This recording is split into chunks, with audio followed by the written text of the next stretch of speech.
All right, so I just want to say thank you very much to NCHEP, the Alliance. I know how hard, we were just talking about this, it is to shift from a planning and face-to-face conference to going remote like this. And kind of similarly, I'm going to talk about what we did as a college program once COVID hit. So I'm Robert Tynes. I'm a research director at Bard Prison Initiative. I'm also a political scientist that teaches in the program, and I'm a site director at one of the sites. So in March of 2020, that's when the pandemic really hit for us. And so our main concern was how to keep classes running during this time. At the time, we were mid-semester, so we were about 8 weeks in. We have about 250 students enrolled in classes at that point, 78 courses going, 60 faculty involved, and this was at 6 different prisons in New York State. So we were I think we were just before midterm, so we also, we were kind of reaching that peak point. COVID hit, and we really started to feel it. So we had to decide what we were going to do. We met together collectively as a group, and we started to come up with strategies. 3 of these initial strategies, which I'll discuss here. We wanted to decrease the potential spread of COVID. That was our first thought. We wanted to maintain academic continuity. We also wanted to maintain the intellectual community. So our initial strategy of decreasing the potential spread of COVID, we halted all in-person contact. So this was before the Department of Corrections asked all volunteer programs not to come in anymore. We decided weeks before that. We kind of assessed the situation from a public health standpoint, which we thought at the time was the best point of view. And we decided that if anything, we were the ones who were most likely to bring COVID into the facilities that we were in. To our knowledge, maybe there was very little to no COVID in the system at that point. So we didn't want to be the ones responsible for that. So we halted in-person contact. But at the same time, we didn't want to shut classes down because we knew, actually our student feedback was that we want you to keep classes going no matter what. So the first thing we did is we pivoted to a paper remote system. And for other college programs out there, I'm sure you know what this means. We did this because this is the way we were going to maintain the academic community continuity from the beginning. So what did that involve? That involved faculty and administrators and BPI staff meeting together and redesigning all our classes. I had a class going as well. So how we were going to keep the same kind of academic livelihood and rigor, but not be able to go in. So this meant that we developed packets of material based on the course that we had already taught. And so we redesigned syllabi, we got more books in, that's what you're seeing here, some of the books. And then we also just had to bring in lots more reading material. And how do we do this? This is the back end of my car. We basically drove boxes and boxes back and forth. I see smiles on some of you. I know that you know what this is like. So we have 6 sites that we work at. So we had 6 site directors driving back and forth. In the beginning, it was weekly, but then it moved to twice a week. That was not only to drop off what you're seeing here, things such as reading packets, but also on top there's a Dell toner cartridge, paper, reams of paper, more pens, more pencils. It was pure logistics. The third thing that we wanted to do was maintain the intellectual community. So BPI and Bard College is really strong on making sure it's a community educational effort, no matter what campus it is, whether it's the Annandale campus, whether it's the Eastern New York Correctional Campus, or whether it's the Kyrgyzstan campus. We think of academics as an intellectual community endeavor. However, the problem was we had all communication cut off. So one of the things that we did was we created a BPI newsletter. And so this is the very first newsletter. It was 5 to 6 pages. And we tried to convey not only information, you'll see this is just the first paragraph of it, where it talks about we're redesigning the classes. But it also went into other discussions of what was going on at the Annandale campus in the Hudson Valley, and any of the other campuses that we had news on.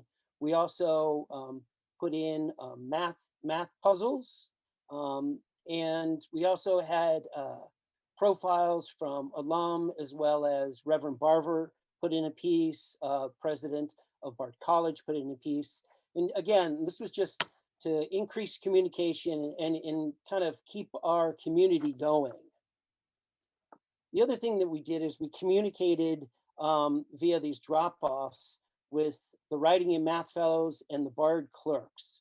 So we, part of the Bard College program is we have a kind of a pedagogy training line or track where students can take classes in pedagogy and learn how to tutor. So when it comes time to something like this, they became invaluable. We have writing tutors and math tutors. We call them Writing and Math Fellows. We also have kind of internal student facilitators, which are the Bard clerks, and they help with logistics. So they're the ones who are receiving the books. They're the ones who are collecting assignments. They're passing out assignments. You know, especially in the beginning, a lot of students just want to stay inside their cells. So Bard clerks would make sure the assignments got to the students in their cells, and also just to keep communicating that classes are going, we're doing the same thing, nothing has changed. So those were our three initial strategies. But one thing that we realized quickly is that it was what we were dealing with really was a pedagogical problem, not a technological one. We really wanted to move from the core mission of the college. And three aspects of that are that we really value collaborative learning. We have a cohort model, which means that when we do admissions, 16 to 20 students per cohort. We have 6 different campuses, so 6 different cohorts. They basically go through the first year together in the same classes, as well as into the second year. They have a couple classes that they take together as well. So we want to maintain that solidarity in the cohort. We also want to, in any way that we could, keep going with our seminar style teaching discussion sections. So we did that. We were able to do that with the paper remote. One thing that we also set up is we did not have direct classes, but we did have discussion sections that students led, so they could take the work from their particular class and meet in the classroom space as if the class was running, but they would run it. They would ask questions of each other, they would brainstorm, they would ask questions that then they would send back to the professors. But then the Department of Corrections introduced the idea that we could also start to use technology. Many of you know, there are teleconferencing options, video conferencing options. There's also tablets. In this region, it's sponsored by JPay. We opted not to do the tablets. For one reason that we opted not to do the tablets is we didn't really see how it fed in with our pedagogical mission to maintain kind of this collaborative learning environment. We found that the tablets are very much a use in unto yourself, and it's very hard to get kind of group learning on a tablet. So we first started with teleconferencing, and this meant we either used Department of Corrections speakerphones or we bought speakerphones, and we sent them into the facilities. And the facilities would do whatever wiring was necessary. They would mount them on the walls, and they usually built some sort of security cage around them. And what this entailed is, if I'm the professor, I would call in on a number, and I would speak to the students who were in the classroom as if we were meeting, but it was much more, they were speaking the speakerphone, which was not ideal because of things such as echo and background noise, but it did help kind of maintain this kind of academic community feeling in the very least. But also we were able to, have at a certain point, great discussions. The next thing that we were able to introduce was WebEx video conferencing. And this, I know this picture makes it look way more high tech. I'm sure this is not what it looks like, but this looks good, right? And Video conferencing, we could only use sparingly because it wasn't, a lot of times what the Department of Corrections was doing was letting us basically borrow web conferencing materials that they used for parole boards. So it was a sharing process. Then we moved into actually trying to get a unit or two ourselves. And we kept doing the paper remote. So it was all, as you'll see, technology was additive, not the center. We maintained what we were doing and just kind of stacked back up. And we did that again so that we could move from our center, but also that when we started to get the chance to come back in, we could peel away the technology and just have in-person classes. So we did find that technology helped extend what we could do with the paper remote. We also found interestingly that it was more effective for math work and student advising. Just something about math we found out was very much more visual than we had realized, especially for the notation. But we also, it kind of raised our increased need to be aware of surveillance and privacy issues of faculties and students. Not only just the classical security issues that the Department of Correction goes through, but also FERPA. Protecting student privacy became extremely important. Now, we've been doing that since March 2020, and right now we're in our fall semester and in the spring semester. Oh my God, time I cannot remember. All right, so we're in spring again, so it's been a year. It really has been a year, and we're using all three of these forms. But we're finding that really, of course, it's not ideal, but we have kept the college running and we have kept the college community going. But that's just our take on it. So we wanted to get some student feedback. So we created surveys asking questions about the student experience. What was it like for you when we put in the speakerphones? How are the tutors going? These kinds of things. And I'll share just a little bit of the kind of qualitative answers. One of the questions we asked is, what's the hardest part of all this?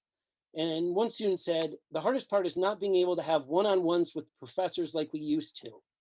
Another student said, not being able to get that in-depth, face-to-face, in-person experience. It matters. And then another student said, imagine a classroom where the teacher never turns around from the chalkboard. That's what technology was like for them. Another student also talked about what we're calling the Bard style. The traditional class structure is missing. I miss the Socratic dialectic that has shaped my learning process. There's only so much self-dialogue I can do before people start to wonder about my sanity. I've realized that even when we return to our normal and I'm released from prison, I want small class structure over the lecture hall settings. And as I mentioned about the math classes, someone said, I'm a math major. You have no idea how hard it is to teach yourself calculus or to rely on the book. I need in-class quizzes so that I can test my knowledge of the material. Math was never meant to be taught remotely. And then finally, students closed out with, what are they looking forward to? One said, I'm realizing how important the actual presence of the professor is to both itself. The room is much more alive with the professor. Another student said, in prison, higher learning requires more than the study of academics. It needs the social element of human interaction and inclusion. Face-to-face human interaction, lectures, use of the chalkboard. That student was very succinct. The college classroom experience and debating with professors, as if I know it all, and realizing I don't. And then finally, having the professors back, duh. All right, so just to reiterate, the main thing here, it's a pedagogical problem, not a technological one when these things happen. Hopefully this will never happen again, but I think it's probably the key thing that we've learned from the COVID experience. Thank you.